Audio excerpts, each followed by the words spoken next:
guys, so just before we start the video I want to just say about a problem that I found with the car.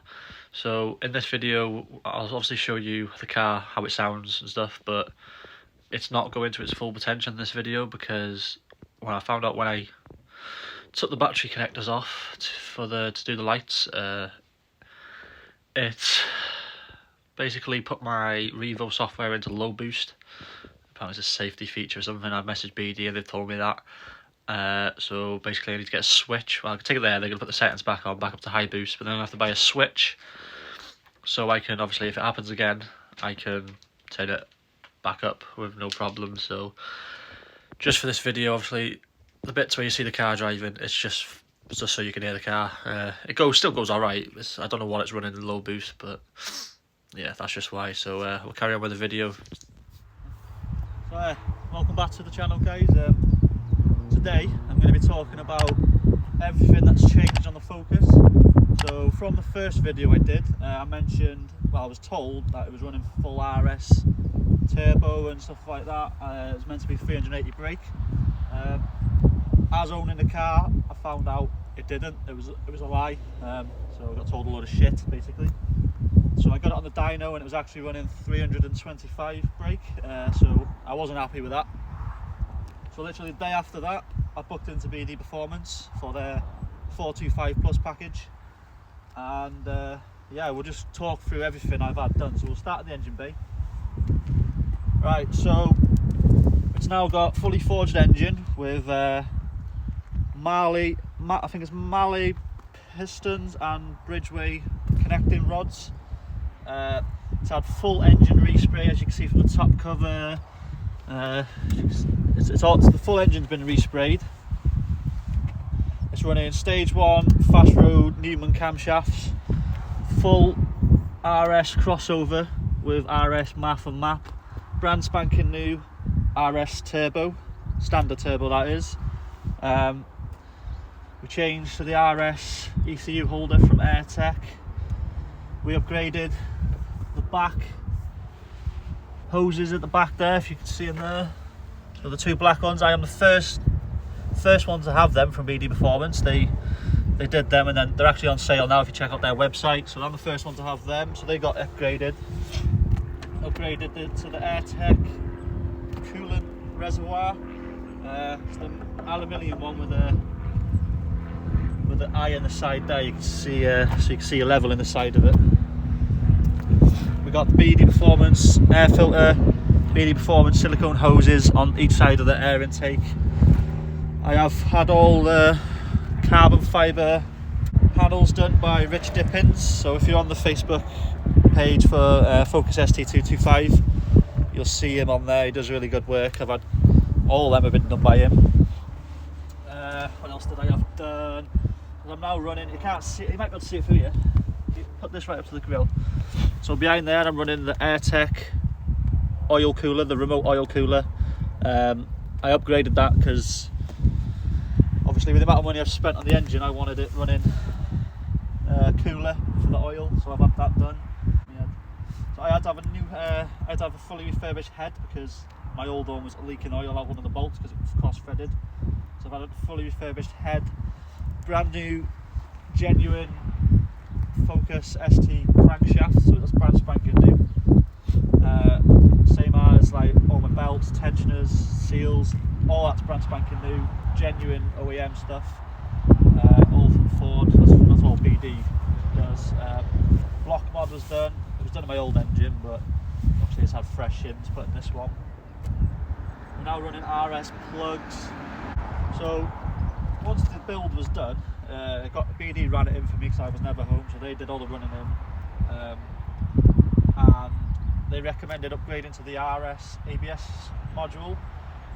So I went with it. We put the RS ABS module into it now, and surprisingly, I haven't got a diff in this, and it handles very well. Like, I don't get any wheel spin, and I haven't really driven it in the wet, but on dry it doesn't wheel spin. It just grips and it goes, which I didn't expect, to be honest, with the diff. So to handle the power, I had an RS clutch in there, but I had a tiny bit of play in the flywheel. So to be on the safe side while the box was off, we put this Helix 6-paddle clutch in there with a solid flywheel. Now, I'm not gonna lie, the clutch is horrible. It is heavy. It's all right once you're moving, but downshifting and getting it going, I don't know. It just feels horrible. It like judders and stuff. Like it doesn't like it. But everyone says the 6-paddle clutch is horrible, so that's why. So to accompany all the modifications, I've had Revo Stage 4 Plus. It's also got the 750cc injectors, which are recommended by Revo, and BD whacked them in for me, brand spanking new. So everything on this build is brand new. This engine's actually my engine, so they take my engine and they whack this. They rebuild this. Obviously the pistons get bored out bigger. Not much bigger, just because I think they go oval all the time, they said, so they got bored out for just a bit bigger mill. It's a brand new head gasket, like I said, all the gaskets, new oils. Oil on this is really thin. I think they said it's 0W40, I think they said it was, for the forged pistons. That's Miller's oil, so that's that's pretty much what's been done under there. So the figure, there's a guy, Dave Mack, I've seen it on the BD Performance's YouTube video. He's running pretty much the same setup, like modification wise, and he's running 430 brake. So, and I got the 425 package, so I'm around 425, 430, I'd say.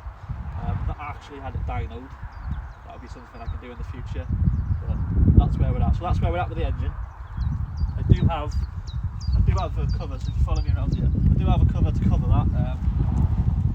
Back, where is it? So I've got this cover, which has also been done by Rich Dippins. That's off at the moment because I was having a little bit of a problem when I got the car back. Once I was changing all the covers, took the old cam cover off here, the old plastic one, and there was loads of oils in all the grooves down here. So what happened, I messaged BD, there was oil in all of these down here, it was just covered everywhere, and I was like, fuck no. So I took it back to BD, fair play, they sorted it. It's this breather, they put a new clip on it, and so far it's looking all right. There's a tiny bit of oil, but I don't know if that was from where they've cleaned it and they didn't get everything. But as of so far, I've done quite a few miles, there's no oil, I don't see any oil, so that cover will be going back on once I'm fully satisfied that's all right. Yeah, I think that's it for the outside, for the engine bay, sorry. Obviously it got run in by them, so they know what they're doing with that. I probably would have thrashed it and blew it up, not me. A couple of other little bits I've had done. Another bit by here, so we had carbon fibre fog surrounds with the black on the outside, so that was done by Rich Dippins again. Carbon fibre wing mirror covers, so that was done by Rich Dippins. Yeah, I had to bond them on because for some reason my mirror won't let it clip in, I don't know why. So that's bonded on, half my car's bonded together. Right, so we'll go to the interior now because I've changed quite a lot in the interior. So coming to the interior, from the first video I did, as you can see, it's changed a bit in here. I had full levers, all my seats. I'll go from the back. So we're running Sparco Pro 2000 seats. We've got the full Sparco running rails, straight bolt-in mounts. We've got Sparco harnesses. So that's all, yeah, both sides. They weren't cheap, they were very dear. You come into the back through the boot. So in the back of here now, we've got the AirTech bolt-in roll cage. That's for BD Performance as well. I've spent a lot of money in BD Performance, as you can probably tell. And how long have I had it? 5 months. So I've spent a lot of money in 5 months. So we've got the brand spanking new AirTech roll cage. I've attached the harnesses to the roll cage. It looks so nice when they're attached to the roll cage. I had all the false floor, this bar and the net, that was done by JC Club Sport. I had a problem fitting the boot floor, so he kindly said if I get the car to him, he'll fit it all for free, and he did. Fair play to the guy, so I'll give him a shout out. Yeah, so check him out. He does boot build type of rally looking thing for pretty much every car going. What else have we done inside here? Ah yes, come to the front. So as you can imagine, getting out of these seats is a nightmare. So what I've done, I went to a car show last weekend and I found a snap off release thing, that there. So I found that was only 35 quid, and then I found the new steering wheel. How much is the steering wheel? 75? Yeah. Steering wheel was 75. I wanted a new one anyway because my horn popped out and all this stitching and that was red and it didn't go with the car, but now all I got to do is this. Which way are my wheels facing? There we go. So yeah, it just makes life easier for me getting in and out of the car. I had to have the clocks redone, so the Focus is very well known for the clocks going wrong, where the display goes all fuzzy and starts doing all weird stuff. Didn't clock me mileage, so to be honest, all the mileage that they did, because my clocks were messed up at the time, it didn't clock it, which is good for me, but the car's on 1,000 more miles than that says. But that's where we are with the car now. I'm not going to tell you how much I've spent because it makes me fucking sick. But I'm not finished yet. That's just some of the... Let me just take this wheel back off. Yeah, let's take that back off so I can get back in the car. But for the interior, I think that's all we've done there. Yeah, decided to cable tie myself a fire extinguisher to the side there. It actually works. It's fully it's a fully working extinguisher. It's all to the right pressure. It's in the green, so in case I did have a fire, that would come in handy. So I don't think anything else has changed. Yeah, everything's still the same. All I can say is now the exhaust, because of the RS turbo, it's changed the tone, and on a motorway at 70 mile an hour, it's unbearable. I'm literally contemplating buying earmuffs because it's doing me head. I'm going to change the exhaust because it's just too loud. Alright, so yeah, that's the engine build, that's the interior.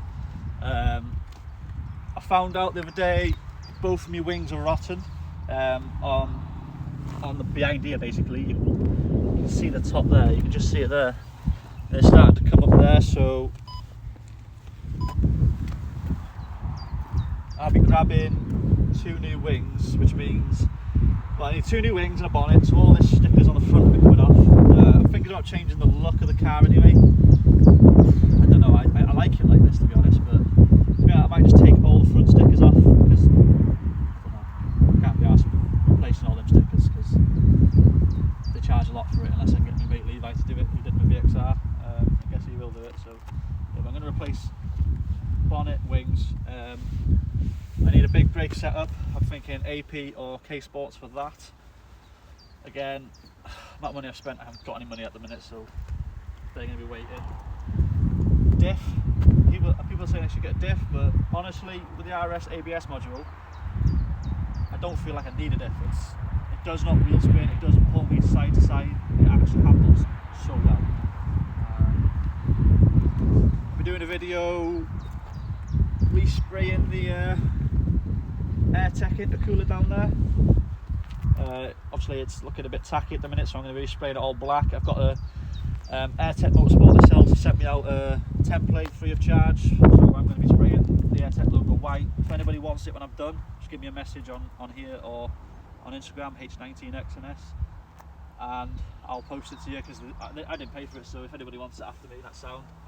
So because obviously we've got the bigger injectors and all this extra power, pump needs to pump more fuel, so BD upgraded the in-tank, I think it's the in-tank fuel pump, so they upgraded that to their own BD fuel pump. I don't exactly know what it's called, but I think it's their own in-house modified fuel pump.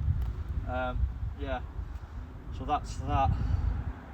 When I first got the car back, I found sometimes when I was trying to start a car, it was turning over for ages. and it wouldn't actually. It took ages to start. But that is because it does that sometimes apparently because of the bigger injectors. So if you just turn it on and off a few times, it fires up. It hasn't done it in a while, has it? No. So I think it's actually like I think I had to wear in or something. I don't know. But it seems to be all right now, so that's all right. But yeah, that's the engine, guys. That's the interior. Obviously, I'll start it up now. I'll give it a rev for you, and then we'll go on a drive.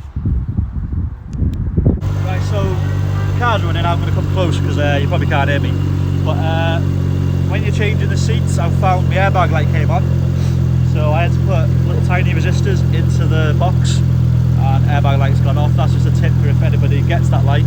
Literally just, was it Amazon? Yeah. Go on Amazon, get a pack of resistors, just slot them into the two connectors, and it turns it off, which it didn't like. Right, so now we walk. I'll just give it a little rev. I'm not gonna bang it. Just go to the back. I'll give it a little rev so you can hear how loud it is. You can probably hear how loud.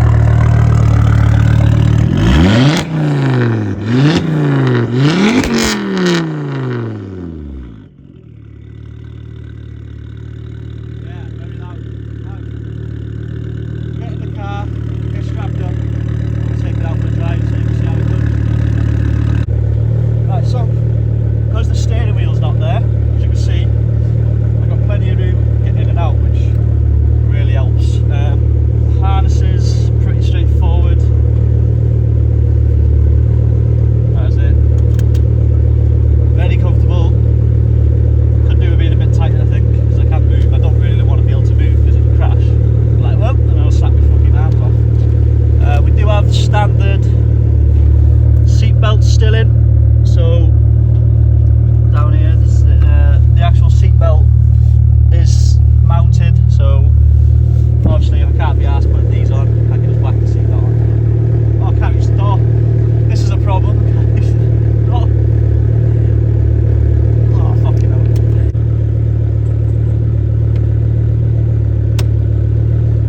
Right, we're locked in.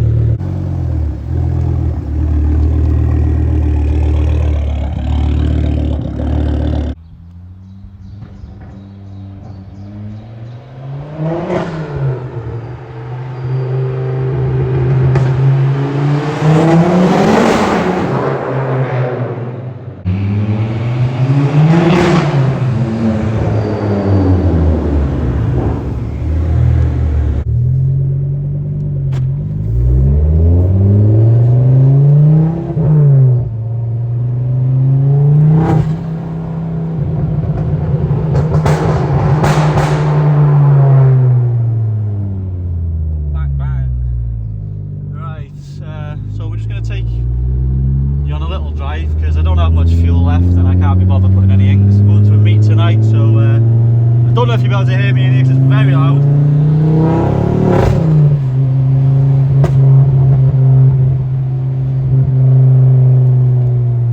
Close these windows. Why is the heating on? It's fucking red as in here. Right, you ready?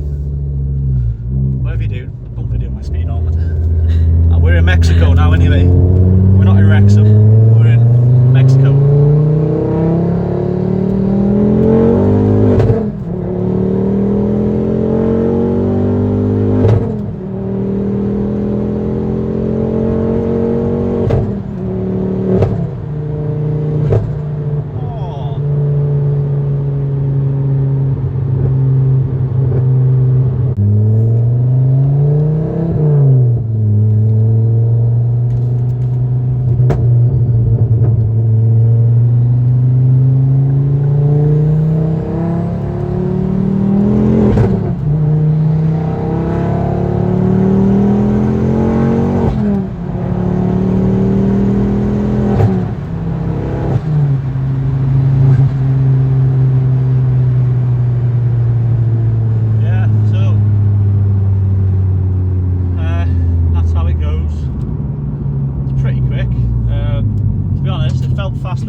leave the video there. I think I've remembered everything about what's been done. If you want to know anything, just let me know in the comments and I will try my best to get back to you. Obviously I apologise, you can't see the car to its full potential right now, but as soon as I got it done, it'll be this week. As soon as it's done, I'll do a video updating, just so you can see how it goes. Basically what happened is when I was doing the pulls, I noticed it, because it was only yesterday I think I did the lights, and I haven't driven the car properly since then. So when I was doing the pulls, I was like, this don't feel right. It's like normally it should pin me in the seat, but it wasn't doing that. Then obviously I messaged Mikey Rowlands, and he said that it's a common thing with the Revo software, that it basically puts it in low boost as a safety feature. So I messaged BD, they confirmed. And yeah, so it's getting booked back in for that, and I will probably buy the Switch, because I can't be bothered taking it back to BD every single time the battery comes off. So we'll get that done. And I have purchased off Mikey Rowlands, I've purchased a Turbo Smart recirc and actuator. Yeah, I'll be able to hold more boost with the upgraded actuator. Both Turbo Smart, got a good deal on them from him, and I give him a net, so like not price down as well, like a rally style net like I got in the back of mine. But yeah, so sorry about the boost problem. I'll update you when that's sorted and do a new video on that. But yeah, any questions, let me know in the comments. If you haven't already, please like, comment and subscribe. Thank you to everyone who's been watching these videos, and I will try my best to keep the videos coming in, and there'll be plenty more coming, so I've got quite a bit to do yet. And there's going to be a full body restoration, not full underbody restoration, in the winter, so obviously that's a while away, but there'll be a lot of content for that. Obviously I'll be upgrading every single thing underneath the car, fully undersealing it, so yeah, that'll be good content. So yeah, again, thank you for watching, catch you in the next one, peace.